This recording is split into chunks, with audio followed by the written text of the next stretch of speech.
જય દ્વારકાથી, જય મુરલીધર. આજના મારા વિડીયોમાં તમારું સ્વાગત છે. ઘણી વખત પેપરમાં એવો પ્રશ્ન આવતો હોય કે કેવા કેવા વૃક્ષમાં મોર આવે, મોર કોને કહેવાય ને ફૂલ કોને કહેવાય. તો જો અલગ અલગ સરસ મજાના જે હોય ને આને ફૂલ કહેવાય અને મોર કોને કહેવાય તો તમને ખબર હશે કયા વૃક્ષમાં મોર આપણે એને મોર કહીએ, આંબામાં મોર આવે. તો બીજા તમને ખબર છે બીજા કયા વૃક્ષના ફૂલને મોર કહેવાય ખબર છે તને? મીઠો લીમડા. હા જો એ તમને આપણે બતાવીએ, બરાબર. તો ચાલો આપણે એની પાસે જઈએ.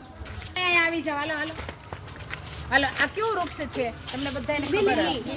બીલી. આ બાજુ આવી જાવ, હાલો. તમને દેખાય જો આમાં જો ઝુમખા છે, તમને દેખાય છે?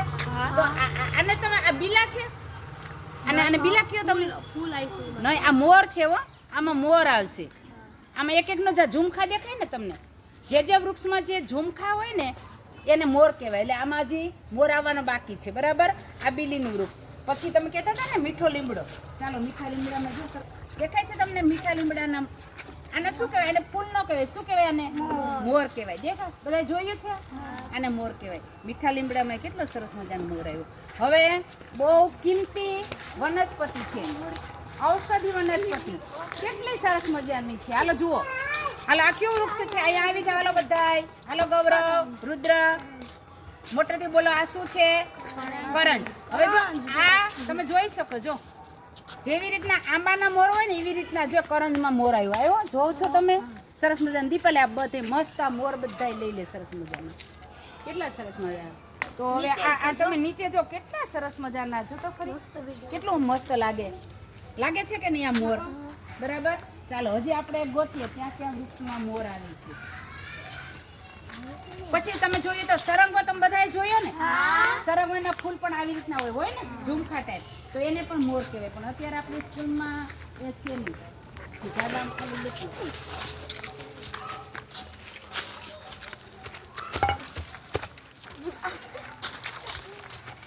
આ મારું ઔષધાલય શું છે? આ ઔષધાલય કિચન ગાર્ડન પેલા બનાવ્યું હતું, બરાબર. પછી ઝાડવા મોટા થઈ ગયા એટલે હવે આમાં શાકભાજી થતી નથી. આ ગામનું આ નળ ચાલુ મૂકી દેજો. ગામનું નથી, મોટરનું છે. નળ ચાલુ રાખી દેવું. બધા નળ લીમડો થયા. તમને દેખાય છે મોર? જો કડવા લીમડાના ફૂલ. તો એને પણ શું કહેવાય? આ મોર છે. અને આ મોરનો શું ઉપયોગમાં થાય છે તમને ખબર છે? શું કરવાનું હોય? ખાવાનું હોય આ મોર. હા, આ કડવા લીમડાના ફૂલ ખાઈએ ને ચૈત્ર મહિનામાં તો બહુ જ આ લોકો ક્યાં ગોતવા જતા હોય. અને પેલા જોવાનું આમાં જીવત નથી ને, આ ફૂલ તમે ચૈત્ર મહિનામાં ખાલી 5 દિવસ ખાઈ લો ને થોડા, આખું વર્ષ તમને તાવ ન આવે. એટલું સરસ મજાની ઉપયોગિતા છે. હાલો થોડા બધા હાલો ટેસ્ટ કરો. આ પાન જેવા કડવા ન લાગે હો આ ફૂલ. હાલ નીકળતા, હાલ નીકળતા. હાલ જો મારે તો આનો જીવત છે, જોઈ લેવાનું.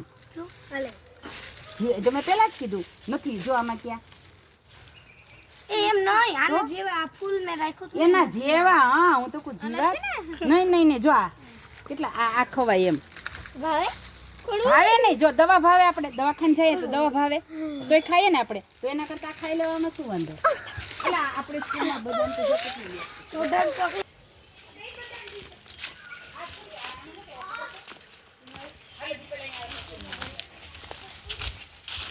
હું આ વેદના હો. ચાલો આ તો બધા ઓળખો છો. આ કેવું વૃક્ષ છે? બદામ. પણ તમે આવું નિરીક્ષણ કર્યું કે બદામ એકદમ ઝાંખી પડી ગઈ ને એના પર્ણ બહુ ખરેલા છે. જો હાલો એ તો આપણે એમ થાય કે અમુક સમય થાય તો વૃક્ષના પાન ખરે, પણ આમાં તમે જો આખી ડાળી પડી ગઈ. આનું તમને કંઈક સંશોધન કરવાનું નથી ખબર પડતી. આમ જો તો ખરી, નકર આ પાન સુકાઈ જાય, પીળા પડે ને ખરે, બરાબર. એ પ્રકૃતિનો નિયમ છે. પણ આખી ડાળ આમ ગૌરવ જો તો ખરી કાયદેસર ભાંગેલી હોય એવું લાગે છે. આમ કેમ થયું? આ બધા નીચે જોવો તો ખરી. દીપલા બતાવી તો આખી ડાળે થયું. આ ઉપરથી એમ નહીં આવે એવો રોગ આવ્યો હોય. તોડી તો ઉપર કોણ તોડવા છે? તમે જુઓ, કાલે બોલ જતા આ બાજુ બોલે કોઈ નથી. એમ નહીં કે ઉપરથી આખું જો સુકાઈ ગયું. હવે ઉપરથી સુકાતું હે દીપાલી જોતો પડે ઉપર જો આખું સુકાઈ ગયું. આમાં તો કંઈક રોગ આવેલો હોય ને સાહેબ ને. આ વૃક્ષને કોણ ઓળખે છે ખબર છે? આ તમે જોવો ને તો સરસ મજાનું કોના જેવું વૃક્ષ બન્યું છે ખબર? શિવલિંગ જેવું.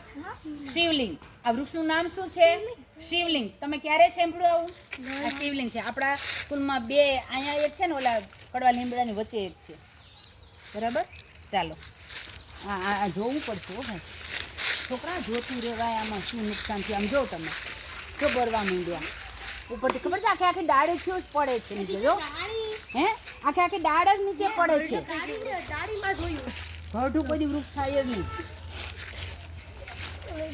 દાઢીમાં આખું હોલ છે. એ તો હોલ તો હશે જ પણ આ આખી ડાળી હોલ નો હોય કેવું પડશે. આને હાલો યુટ્યુબમાં આપણે સર્ચ કરશું શું થયું આને. તમે બધાય ઓળખો જ છો. શેનું છે આ વૃક્ષ? જાસૂદ. અમે આ જો આને ફૂલ કહેવાય. બરાબર? આને ફૂલ. અને જાસૂદના ફૂલની તો કેટલી બધી ઉપયોગિતા છે. ઘણા આનું તેલ બનાવે છે. પછી તાવ આવતો હોય ને તો તાવમાં પણ આ જાસૂદના ફૂલ છે ને એને પીતા હોય. ઘણા છે ને જેને શરીર બહુ વધી ગયું હોય ચરબી ઓગાળવા માટે પણ એનો પાનનો ઉપયોગ થતો હોય. બરાબર? આટલું સરસ. પણ હવે આ જાસૂદ તો છે ને બાજુમાં ઉપર